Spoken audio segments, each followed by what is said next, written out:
É bom adorar o Senhor, amém? Amém, glória a Deus.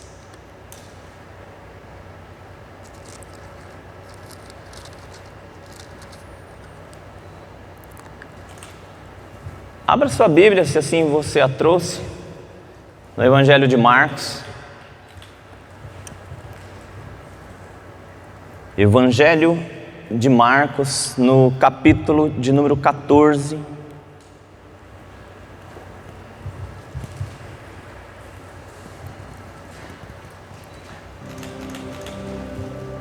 Abra sua Bíblia, ou ligue a sua Bíblia, né? Evangelho de Marcos, no capítulo de número 14.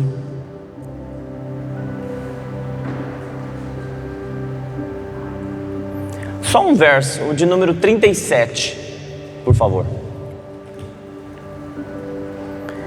Diz assim a palavra do Senhor: Então voltou aos seus discípulos e encontrou-os dormindo. E disse a Pedro: Simão, tu dormes? Não pudeste vigiar nem uma hora? Só esse versículo.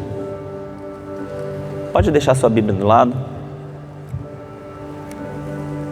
Se você puder curvar a sua cabeça. Senhor, obrigado, Pai, por essa noite. Nós já tentamos expressar a nossa gratidão ao Senhor em louvores. Tentamos te adorar, Deus, na nossa simplicidade. E que o nosso louvor e a nossa adoração, Pai, possa ter chegado ao Teu trono como oferta suave a Ti.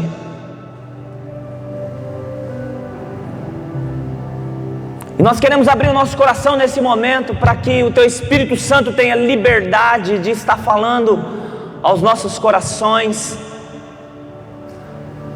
a direção que o Senhor tem, aquilo que o Senhor quer nos ensinar, aquilo que o Senhor quer nos mostrar.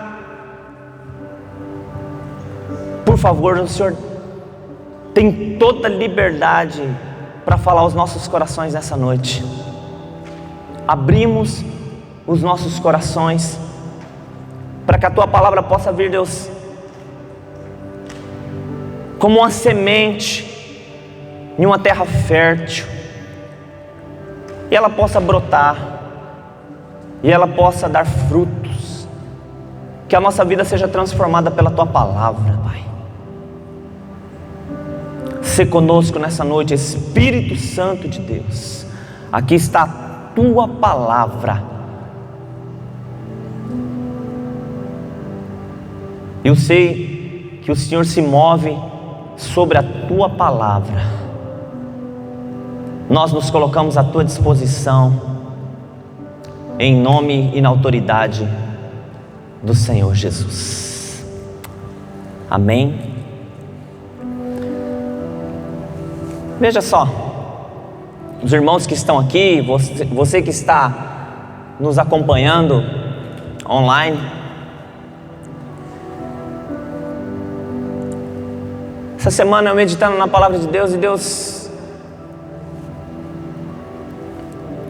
até ontem, eu no meu coração, eu tinha um norte para estar falando sobre paternidade hoje, e isso era algo que tinha no meu coração. Mas hoje eu acordei de manhã, estava orando, estava no meu devocional, e Deus me trouxe uma palavra. Não que Deus mude de ideia, somos nós que às vezes não entendemos aquilo que Deus quer falar, e às vezes a gente fala aquilo que Deus não quer falar. E é por isso que a gente tem que estar muito alinhado para falar aquilo que Deus quer falar, e não aquilo que a gente quer falar. E hoje de manhã Deus me trouxe algo ao coração, e a gente percebe assim, que a igreja está vivendo um tempo em que nunca ficou tão evidente aquilo que Deus está pedindo para a igreja. Eu penso que nunca esteve tão evidente aquilo que Deus está querendo de nós, aquilo que Deus está pedindo para nós, que é uma vida de santidade, uma vida de oração, uma vida de jejum, uma vida de meditação da palavra. Irmãos, nós podemos ter o argumento que for, mas o que Deus está querendo de nós é isso.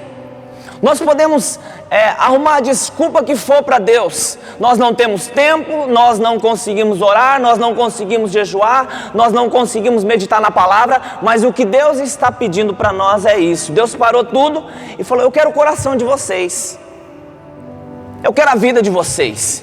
Eu não quero a vida de vocês do jeito que vocês estão vivendo a vida de vocês. Eu quero a vida de vocês do jeito que eu tenho uma preparação para vocês viver. Não é para você continuar vivendo da mesma forma, é para você viver de acordo com aquilo que eu quero para você. Por isso que eu te deixei a minha palavra. Mas infelizmente, assim, às vezes nós não estamos conseguindo entender aquilo que Deus está querendo nos direcionar, aquilo que Deus está querendo nos ensinar, aquilo que Deus está pedindo para nós. E não que Deus seja um Deus carente, que Ele pede adoração porque Ele está precisando, Ele foi rejeitado, não é nada disso. Ele pede porque nós vamos começar a ficar... Ele sabe que aquilo que Ele pede para nós vai nos tornar parecido com Ele. Salmo 115 diz isso, que nós nos tornamos parecidos com aquilo que nós adoramos. E a palavra é para que nós andemos de acordo com aquilo que Ele quer. E hoje eu penso que Deus está... No meu coração, assim, veio muito forte isso. Deus quer falar hoje com a igreja. Deus quer falar hoje com a igreja. Com a sua igreja. Com a noiva. E tem algumas coisas que eu gostaria de refletir, de pensar, juntamente com os irmãos. E eu quero usar esse texto aqui, mas é lógico que tem outros textos. E eu gostaria de usar um personagem aqui da Bíblia que é muito conhecido, que nós lemos aqui, que é Pedro. E analisar algumas fases da vida de Pedro. Fazer aí uma radiografia panorâmica aí de algumas fases da vida de Pedro. Pegar essas fases, analisar com as nossas vidas se nós estamos enquadrados em alguma dessas fases. Se o estilo de evangelho que eu estou vivendo está enquadrado em algum desses pontos. Fazer uma timeline aí, uma linha do tempo da vida de Pedro e saber onde que eu me encaixo nisso. Saber onde que eu estou inserido nessa linha da vida de Pedro. Veja só, a primeira fase da vida de Pedro é a improbabilidade. Pedro era um improvável. Pedro era alguém que talvez você não convidaria ele para ser pastor da sua igreja. No começo, no início, porque o costume do judeu era o seguinte: os pais ensinam a Torá para as crianças. Já falei sobre isso. O judeu ele começa a aprender muito cedo. Com 5 anos de idade ele já começa a aprender os 5 primeiros livros da Bíblia. Com 9, 10 anos ele já sabe os 5 primeiros livros decorado. É uma coisa impressionante. Depois ele começa a aprender a cultura. E é uma coisa assim muito intensa na vida deles. É cultural, é normal, é natural na vida deles. Quando ele completa 13 anos, que eles chamam de bar mitzvah, pai da lei, o pai apresenta o filho para uma escola de profetas, para uma escola rabínica. Existiam vários tipos de rabinos lá em Israel, e ainda existem ainda. E o pai apresenta o filho ali. E esse filho ele fica dos 13 até os 30 anos ali, nessa escola com o seu rabino, são os chamados talmidins. Quando chega com 30 anos, o rabino ele chega para o pai daquela criança que agora já é um jovem adulto. Ele fala assim: o seu filho realmente ele desenvolveu aqui, ele abriu o coração, ele entendeu aquilo que Deus quer para a vida dele, ele vai continuar aqui comigo. E aí ele começa a exercer algum ministério ali junto com o rabino. Mas se não der certo, o rabino chega, cumprimenta o pai, foi bom seu filho estar aqui, mas não dá certo, cara. Ele não leva nada a sério, ele não medita na palavra, ele não obedece nada aqui, então estou devolvendo o seu filho. E o filho vai seguir ali, junto com a família, ele vai desenvolver ali a profissão dos pais. E Pedro foi um desses. Quando Jesus chegou para convocar aqueles que ele queria que estivesse com ele, irmãos, Jesus não foi na sinagoga, Jesus não foi na escola rabínica. Jesus pegou aqueles que já não tinham dado nada em nada. Jesus pegou os improváveis. Ele chegou na praia, encontrou Pedro com o irmão dele, André, pescando, ou seja, desenvolvendo a profissão do pai. Por quê? Porque já não tinha dado certo lá na escola rabínica. E Jesus falou assim: ei, vem, eu vou fazer de vocês agora, Mateus 4, pescadores de homens. Vem, siga-me. Os caras não titubearam. Por quê? Porque quando um rabino chamava para seguir, era algo que trazia alegria. Era o que eles queriam. Eles já haviam sido desprezados de uma escola. E agora um mestre, um rabino, como Jesus era conhecido, vem e chama eles. Eles não titubearam.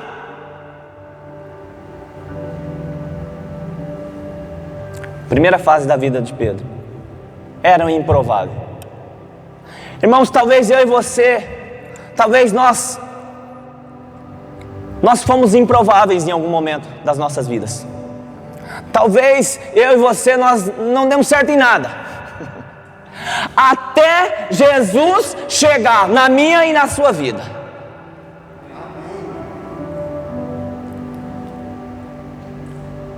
Talvez nós tivemos muitas frustrações, muitas decepções, muita coisa na nossa vida não deu certo, muita cabeçada, muita coisa errada, até Jesus chegar e olhar para nós, demonstrar um valor que nunca ninguém talvez tenha demonstrado para a sua vida,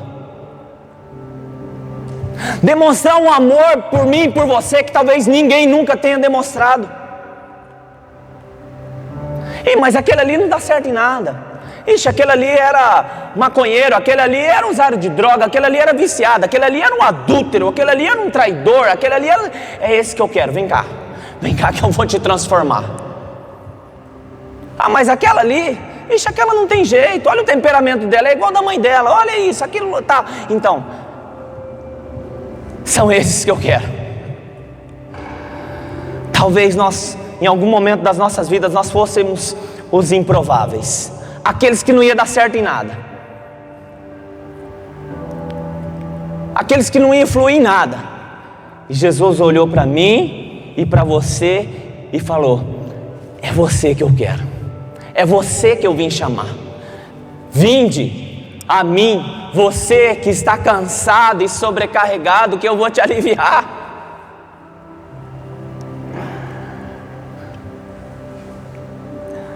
Segunda fase da vida de Pedro era a impetuosidade. Pedro era muito intenso, Pedro era muito impetuoso. Pedro começou a caminhar com Cristo, ele entendeu o chamado, ele começou a caminhar com Cristo, ele foi crescendo, começou a desenvolver algumas coisas, aprender algumas coisas, foi desenvolvendo uma fé natural e até sobrenatural. Tanto que em determinado momento Jesus ele está andando sobre as águas, os discípulos ficam assustados, pensam que é um fantasma. Jesus olha e fala assim: ei, acalme-se, sou eu. E Pedro, naquela impetuosidade dele, naquela intensidade dele, é o Senhor mesmo, então permita que eu desça e vá ter contigo. Ele: vem, Pedro. E Pedro desceu.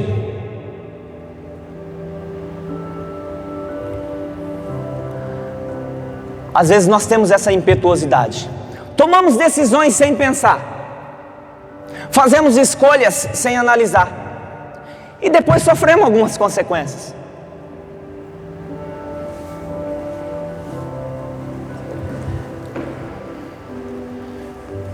Faz um favor para mim. Lá na minha caminhonete tem uma garrafinha d'água entre os bancos. Pega lá pra mim, a chave tá ali.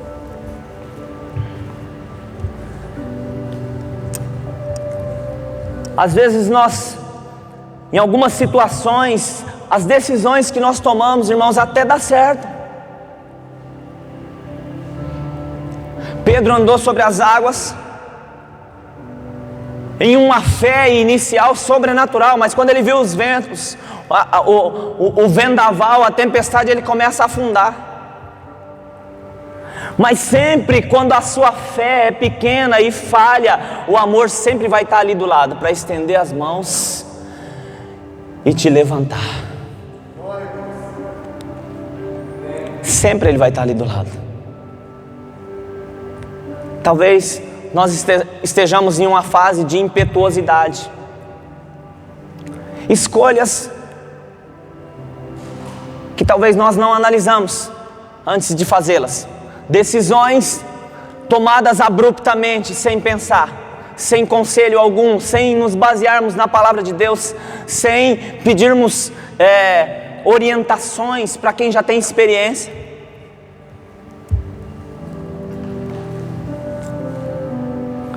Talvez uma terceira fase, e ela está ligada exatamente a esse texto que nós lemos aqui, é o sono espiritual. Às vezes nós estamos como Pedro, dormindo espiritualmente.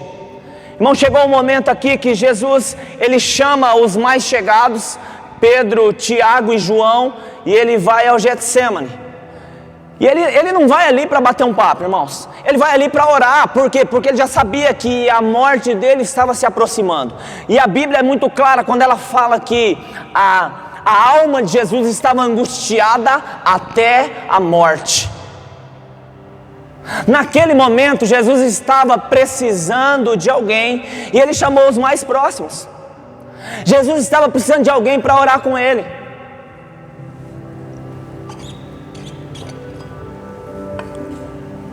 O Jesus homem. E Ele fala assim: vocês esperam um pouquinho aqui que eu vou ali orar. E nós conhecemos a passagem. E quando Ele volta da primeira vez, Ele encontra os discípulos dormindo. Isso acontece por 3 vezes. E ali nós sabemos que não é um sono natural. Ali quando o texto narra isso, o ensino ali é que existia um sono espiritual. Eles não estavam conseguindo discernir o que estava acontecendo e o que iria acontecer. Mas Jesus, quando Ele chega, Ele não fala com os 3. Com quem que Jesus fala? Verso 37. Simão, tu dormes? Você não pôde vigiar comigo nem por 1 hora, Simão? Tinha 3, mas Jesus se dirigiu a um especificamente, que era Pedro. Por quê, irmãos? Porque antes foi Pedro que teve uma revelação de que Jesus era o Cristo, o Filho do Deus vivo. Foi a Pedro que Jesus entregou a chave dos reinos dos céus. Foi para Pedro que Jesus falou: o que você ligar aqui nessa terra será ligado nos céus. O que você desligar aqui nessa terra será desligado no céu. Pedro teve o entendimento e a revelação de algumas coisas que os outros não tiveram. E a quem muito é dado, muito lhe será cobrado. Às vezes nós estamos nesse sono espiritual, esperando algumas coisas acontecer, e Jesus está ali: ei, vocês estão dormindo. E se Ele está falando conosco nessa noite que nós estamos dormindo, é porque Ele nos deu algo,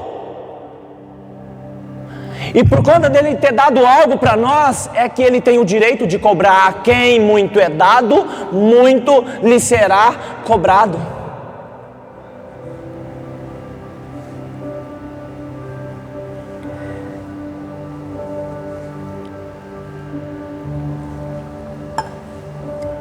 E às vezes nós estamos nessa fase do sono espiritual. Irmãos, muita gente não está entendendo o que está acontecendo espiritualmente com essa pandemia. Muita gente. E hoje nós estamos falando de igreja, tá? Muita gente na igreja. É um vírus. É política. É a China que quer dominar o mundo. É o Trump que é arrogante. Ah, é o Bolsonaro que é o mito, que conduz o gado. Ah, é não sei quem. Ah, é a esquerda. É não sei o que, irmãos. Deus não perdeu o controle de nada, meus irmãos. Deus não perdeu o controle de nada. Tudo está nas mãos dele. A palavra de Deus diz que todos os oceanos é como uma gota d'água na mão do Deus Altíssimo.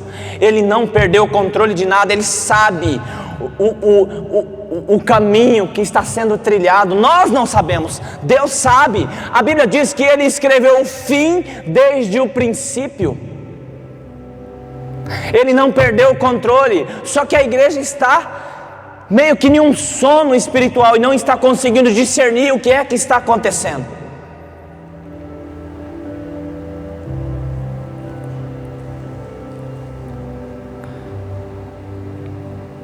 A quarta fase da vida de Pedro. Pedro era temperamental. Pedro tinha um temperamento forte, irmãos. Quando Judas traiu Jesus, um pouquinho depois desse texto que nós lemos, e os sacerdotes com os fariseus chegam para prender Jesus, irmãos, os caras chegam para pegar Jesus, Pedro arranca da espada e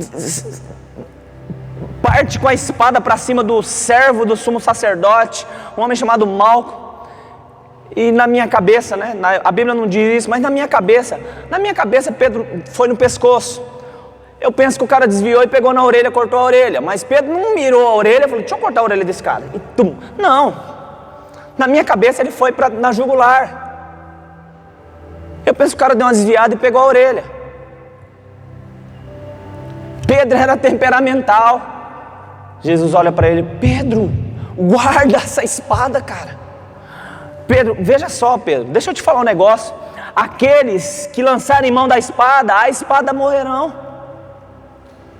Irmãos, nós sabemos que tem uma conotação espiritual ali. Quando nós falamos de espada, ela simboliza a palavra, que é mais cortante do que qualquer espada de 2 gumes, a palavra. E muitas vezes nós estamos usando essa palavra como Pedro, porque nós somos temperamentais, então nós ferimos as pessoas com essa palavra, com essa espada. Nós não medimos as consequências, não importa se seja da família, se seja da igreja, se sejam amigos, nós liberamos palavras que ferem, que machucam, que ofendem. Somos temperamentais, como Pedro. Às vezes fazemos isso por conta do nosso temperamento colérico, sanguíneo, melancólico, fleumático, sei lá, cada um tem um estilo de temperamento, mas nós nos esquecemos que em Gálatas existe uma direção para nós controlarmos os nossos temperamentos e desenvolvermos os frutos do Espírito, que são totalmente diferentes desses tipos de temperamento que estão elencados aqui. Não conseguimos, irmãos, nós não conseguimos ter piedade, nós não conseguimos ter domínio próprio, nós não conseguimos ser temperantes, nós não conseguimos ter equilíbrio. E alguns chegam ao absurdo de dizer, eu já ouvi, de dizer, não, comigo é assim. Sabe aqueles ditados do mundo que existem, né? Fala o que quer, ouve o que não quer mesmo. Não, comigo é assim. Talvez esteja nessa fase de Pedro. Eu sou assim mesmo. Não vem falar comigo assim não. Aquilo que eu falei no início, nossa, essa menina, o temperamento dela é igualzinho da mãe dela. Nossa, esse menino, olha como que ele é, rebelde, desobediente. Nossa, é igualzinho o pai dele. E às vezes as pessoas falam até sorrindo, irmãos, achando bonito.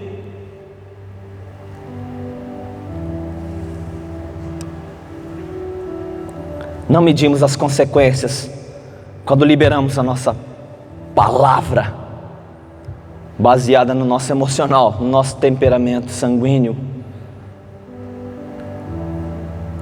Quinta fase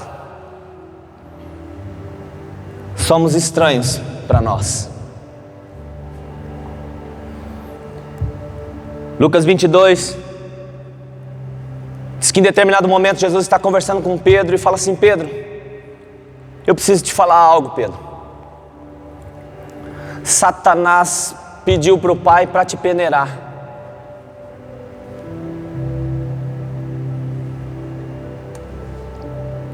Você já imaginou Satanás chegar em Deus e falar assim: Senhor, deixa eu peneirar aquele ali, aquela.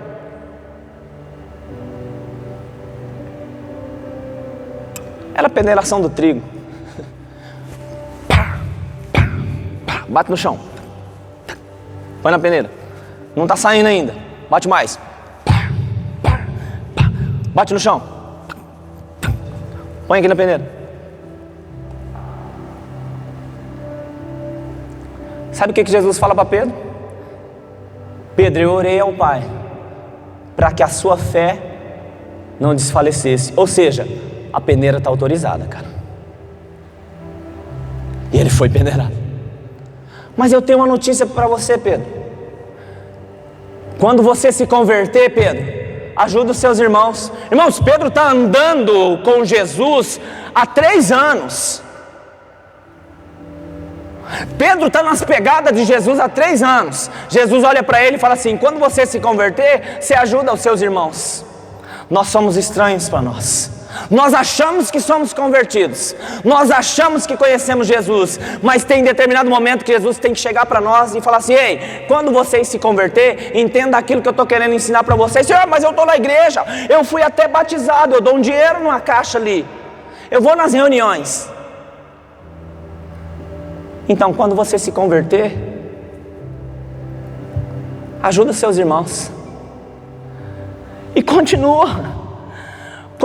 Pedro chega e Jesus fala assim: agora eu preciso ir, Pedro, porque vai acontecer algumas coisas aí. Senhor, veja só, isso aí que o Senhor falou, eu até acredito, mas eu estou preparado não apenas para sofrer, mas eu estou preparado para morrer contigo. Porque ele era impetuoso. Eu penso em Jesus, irmãos. Pedro, vem cá, dá um abraço aqui, cara.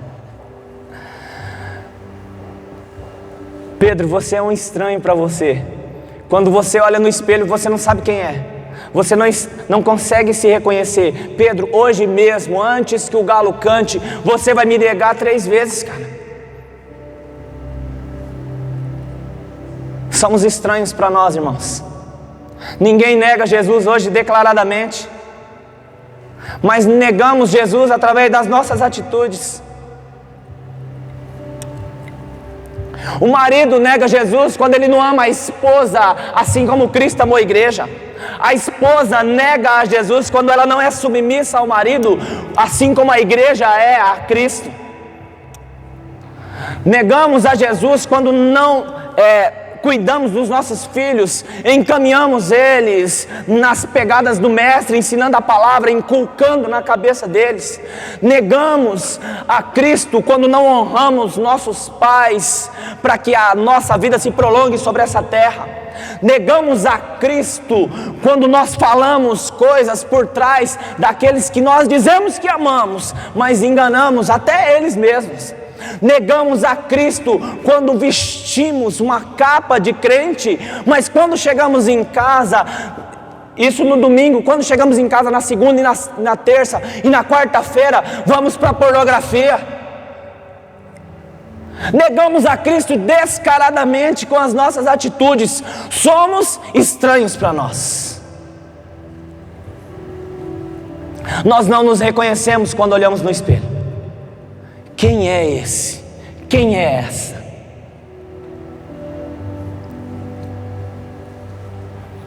Sexta fase da vida de Pedro.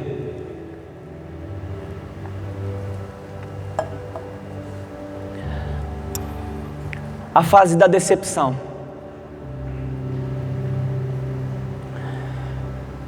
Pedro se decepciona quando Cristo é crucificado e morre. Assim como os discípulos de Emaús. A Bíblia diz que Jesus morreu, ressuscitou, mas teve um momento lá em João, se eu não me engano, capítulo 21, diz que Jesus teve que ir lá buscar Pedro, porque ele tinha voltado. Lembra da improbabilidade? Que quando não dava certo na escola dos rabinos, na escola de profeta, o profeta devolvia o filho para casa e ele ia seguir a profissão do pai. Lembramos disso? Pois é, Jesus teve que ir lá na praia buscar Pedro, porque ele tinha voltado para a pescaria. Talvez na cabeça de Pedro, Jesus viria, como a maioria dos judeus achavam isso, viria numa carruagem, derrotaria o Império Romano, tiraria Israel de sob a pressão dos romanos, e estabeleceria um reino de paz, de justiça. Em determinado momento até eles falam para Jesus, né? Jesus, tem como a gente sentar aí na direita? Tem como o senhor dar um ministério aí para nós? Tem como dar uma secretaria aí para a gente? Mas quando Jesus morre, morre no coração deles também essa visão humana, terráquea, uma visão natural. A ideia de que talvez Jesus viesse montar um reino terrestre. E eles voltam decepcionados e voltam a pescar. E aí acontece aquilo que eu acho tremendo. Jesus chega e fala assim: Pedro, tu me amas?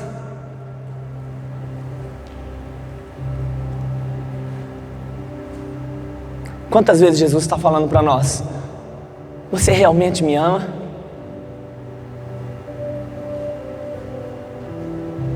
E às vezes nós queremos teimar com Jesus, irmãos. Não acho que eu amo, Senhor.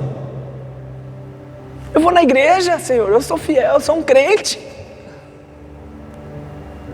Jesus olha no fundo dos olhos de Pedro: Pedro, tu me amas? Ele já não tem aquela impetuosidade da primeira resposta: Senhor, eu te amo. Pedro, tu me amas? Será que Jesus vai ter que perguntar para nós 3 vezes? Irmãos, e para um judeu, para ele perguntar 3 vezes, é porque ele queria ter convicção. Porque judeu não é como nós do Ocidente. A Bíblia fala que Paulo orou 3 vezes. Para ele orar 3 vezes, irmão, é porque o negócio estava complicado. Para o judeu repetir algo, porque para ele fez uma vez é o suficiente. Mas para Jesus responder 3 vezes é porque Pedro não estava entendendo o que ele queria, a mensagem que ele queria passar nas 2 primeiras vezes. Pedro, tu me amas? O Senhor sabe de todas essas coisas. Então apacenta as minhas ovelhas, Pedro. Eu não vim estabelecer um reino humano, Pedro. Eu vim cuidar de vidas. Eu vim morrer por elas, Pedro.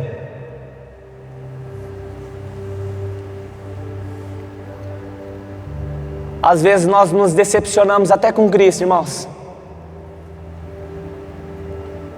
Você quer ver crente decepcionado, irmão, nessa pandemia?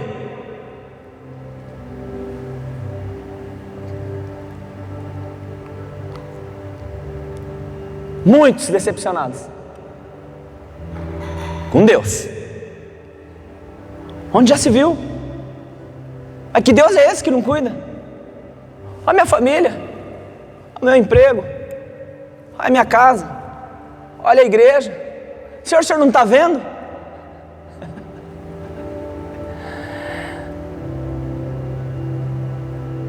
O juízo de Deus vai começar pela casa, irmãos. Não vai começar lá por fora, não. Vai começar pela casa. A peneira vai começar por aqui. A faxina vai começar por aqui. A quem muito é dado, muito lhe será cobrado, irmãos. A cobrança vai vir primeiro para aqueles que conhecem a palavra.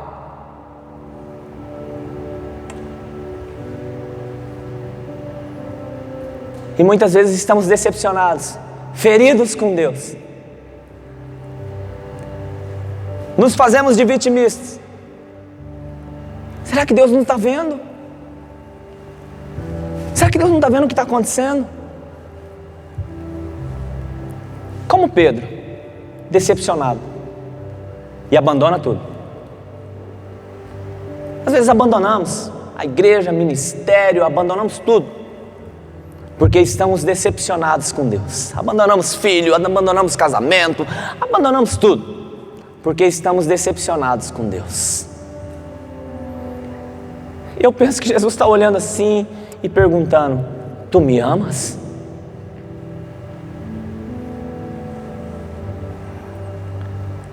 A sétima fase é uma fase interessante, que é a fase onde Jesus espera de nós esse tipo de atitude.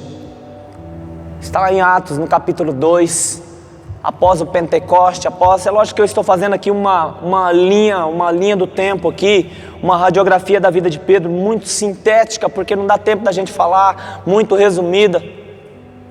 Atos no capítulo 2, após a descida do Espírito Santo, após eles serem batizados, aquela coisa das línguas descendo como que de fogo, e uns começaram a falar, eles estão embriagados, e aquela coisa toda. Pedro se levanta, irmãos, ele entende aquilo que Jesus falou lá: apacenta as minhas ovelhas. Você me ama, Pedro?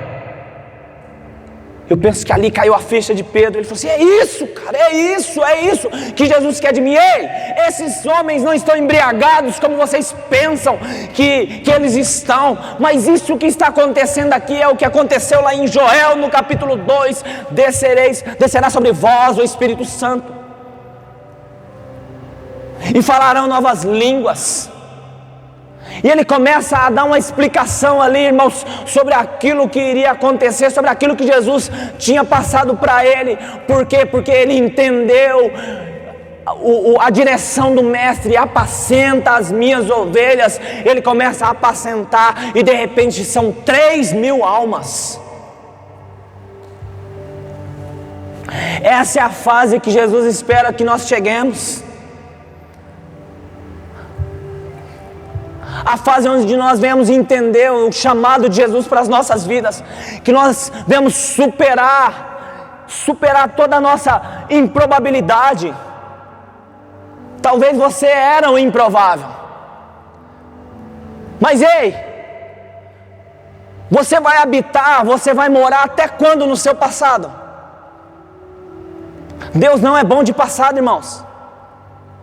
Tem pessoas que insistem em pedir perdão para Deus pelo mesmo pecado. Talvez com você não tenha acontecido, mas eu já pedi perdão para Deus. Já teve vezes de eu pedir perdão 10 vezes pelo mesmo pecado, como se Deus não tivesse me perdoado. Pedia perdão, daqui a pouco chegava lá: Senhor, me perdoa de novo. E eu penso que Deus ficava olhando assim, como diz a palavra de Deus, quando existe um genuíno arrependimento, é como se Deus lançasse no mar do esquecimento. E eu penso que Deus olha assim e fala assim: do que você está falando, cara? Eu não sei do que você está falando. O Senhor me perdoa por isso? Eu não sei. Deus é um péssimo pescador.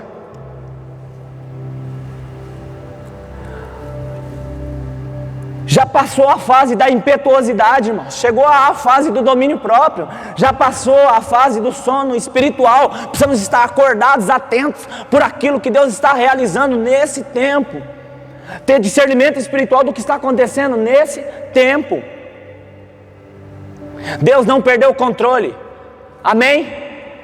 Deus não perdeu o controle, mas a palavra dele vai se cumprir. E a palavra diz que nós veríamos guerra, rumores de guerra, terremoto, um se levantaria contra o outro, irmãos se trairiam mutuamente um ao outro, o amor de quase todos se esfriará, viria apostasia, muitos se cercariam de mestres que teriam comichões nos ouvidos e queriam ouvir segundo as suas próprias cobiças. Vai se cumprir isso, meu irmão. Agora a pergunta é essa: tu me amas? Você vai permanecer firme? Você vai entender que eu não perdi o controle de nada, mas vai ter uma porta estreita. Para você chegar no reino do céu, você vai ter que passar por ela. Irmãos, a porta não foi alargada.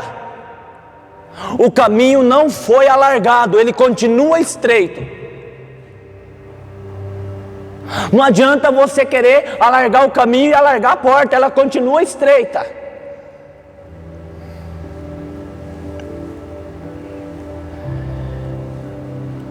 Já passou a fase de ser temperamental, Já passou a fase de não sabermos a nossa identidade, de sermos estranhos para nós mesmos, de não saber a próxima decisão que vamos tomar à frente, de não saber que se houver uma perseguição contra a igreja no nosso país, nós devemos estar prontos até para morrer.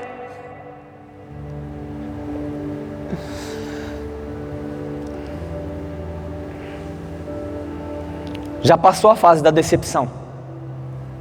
Chega de vitimismo, irmão, nós somos protagonistas. Protagonistas. Somos atores principais dessa peça que se chama Minha Vida. Você é o protagonista, é você que vai dirigir a sua vida, orientado pelo Espírito Santo. Tem decisões que ninguém vai poder tomar por você.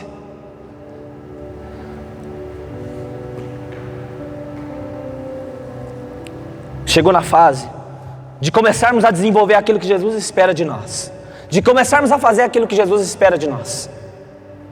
Mas tem a última fase. A última fase, e eu quero ler esse texto, está em Gálatas. Gálatas no capítulo 2, diz assim a palavra do Senhor: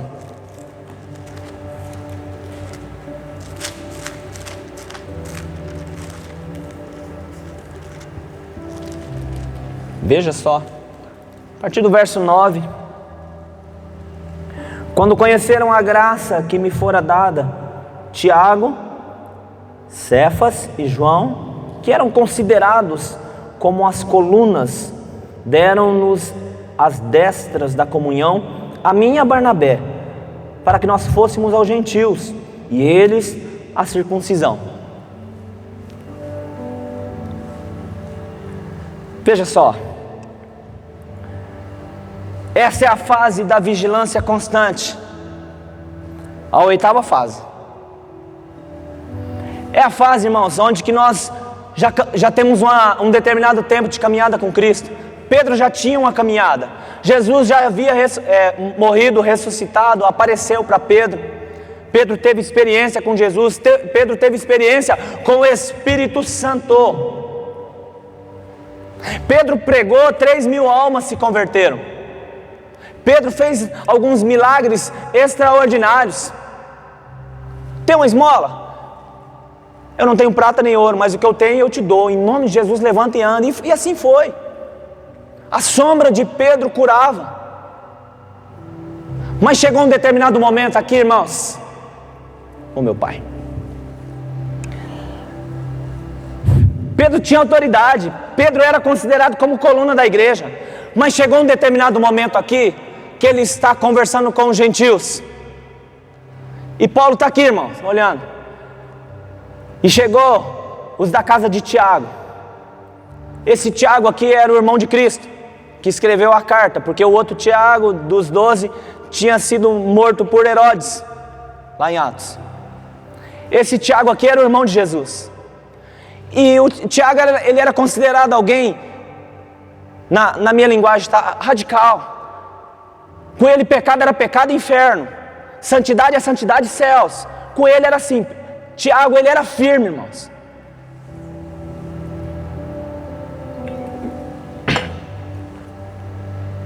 Não dava para conversar sobre hipergraça com Tiago, não, irmãos. Ah, mas e a graça? Ah, mas e a graça? Não tinha conversa com Tiago. Tiago era palavra, era Bíblia. E quando ele chega aqui, Pedro vê Tiago chegando. Ele está sentado com os gentios. E ele, irmão, sorrateiramente, vou usar a palavra da Bíblia, dissimuladamente, ele foi se afastando. Porque ele viu os radicais chegando.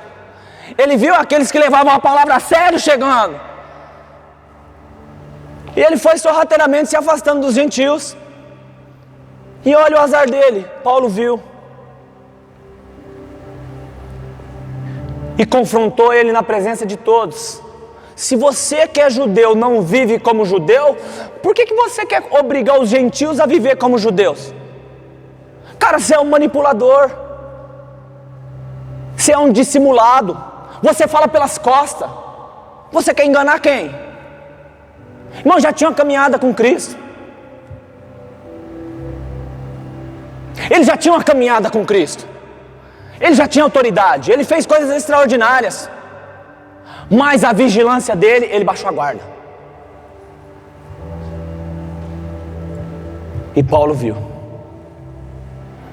Oitava fase. Talvez você já conhece a Cristo, talvez você já tenha tido experiências com Cristo, foi batizado no Espírito Santo, teve experiências com os dons, talvez você já tenha autoridade, você é reconhecido. Ei, vigie, vigie, vigie, a vigilância é constante, a vigilância é constante. Vigie, vigie. É a fase da vigilância constante. O diabo não está brincando de diabo.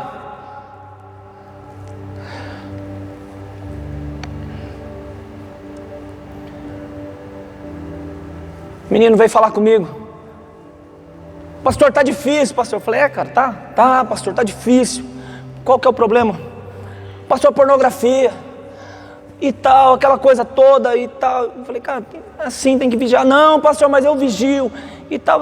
Irmão, chega uma hora que acaba os argumentos. Talvez se você não ouvir o meu conselho, eu falava, talvez você ouça a palavra. Gálatas 5, capítulo 16, diga assim: digo, porém, andai no Espírito e não satisfareis a concupiscência da carne.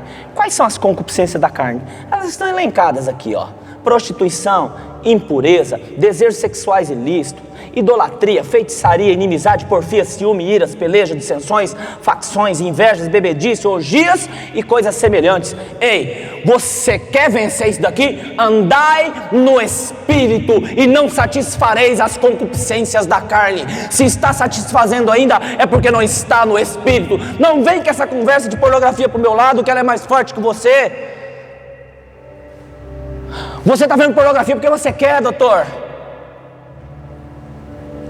Vigia, a palavra é clara, andai no Espírito e você não vai satisfazer as concupiscências da carne. Está escrito aqui. Mas eu tenho problema com isso, a minha fraqueza, agora a palavra é essa, a minha fraqueza é isso, a sua fraqueza é não meditar na palavra e não andar no Espírito.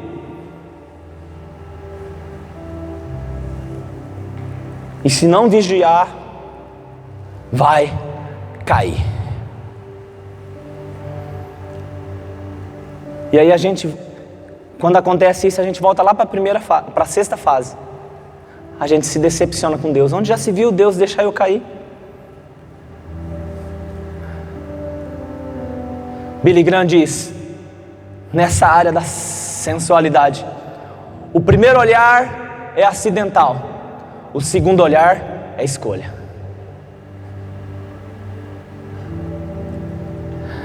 Vocês são inteligentes. O primeiro olhar é acidental, o segundo olhar é decisão, é escolha. Você olha porque você quer, porque você quer massagear a sua carne pecaminosa. É por isso que você olha. E Billy Graham, quando chegava em algum lugar para ele fazer alguma palestra, ele tinha assessores, José Jovino, que entrava nos quartos e vasculhava os guarda-roupa debaixo da cama para ver se não tinham plantado nenhuma prostituta lá para macular a imagem dele. Isso quando ele ia sem a esposa.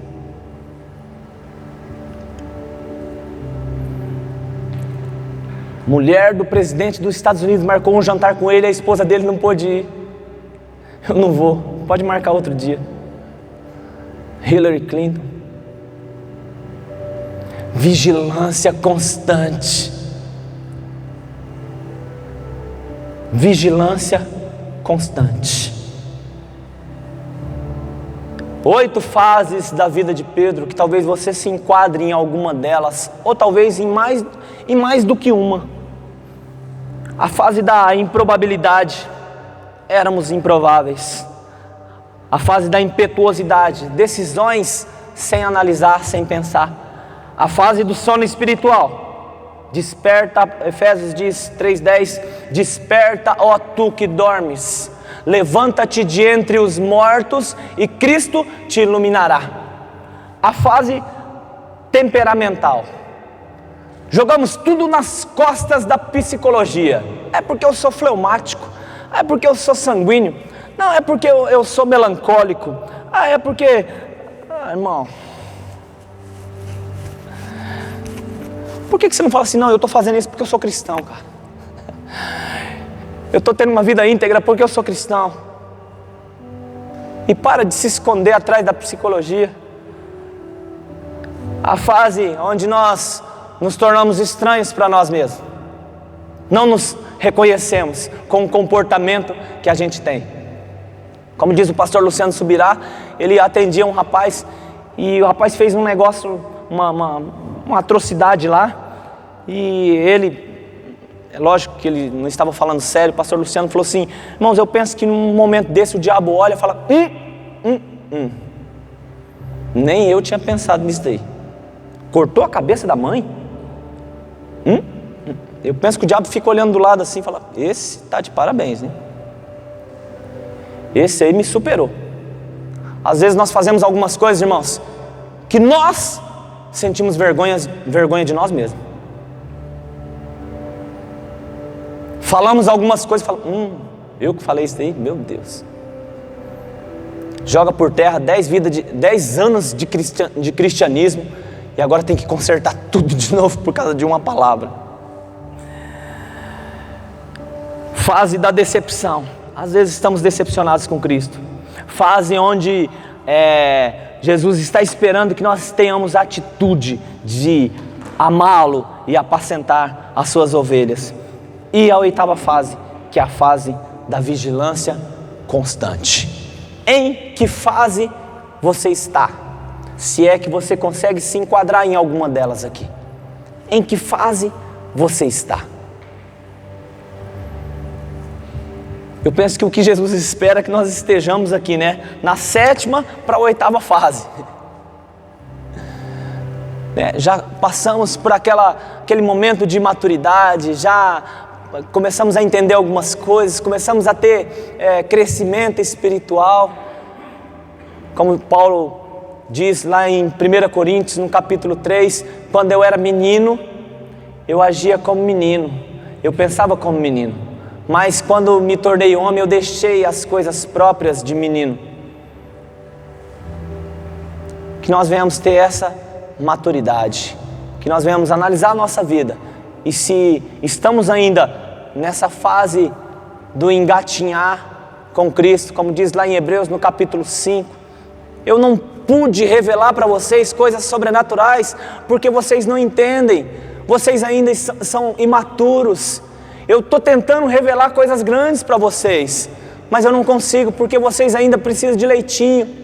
Como Jesus falou para Nicodemos, eu estou querendo falar coisas celestiais, coisas espirituais com você, e você está pensando em coisas terrenas, Nicodemos.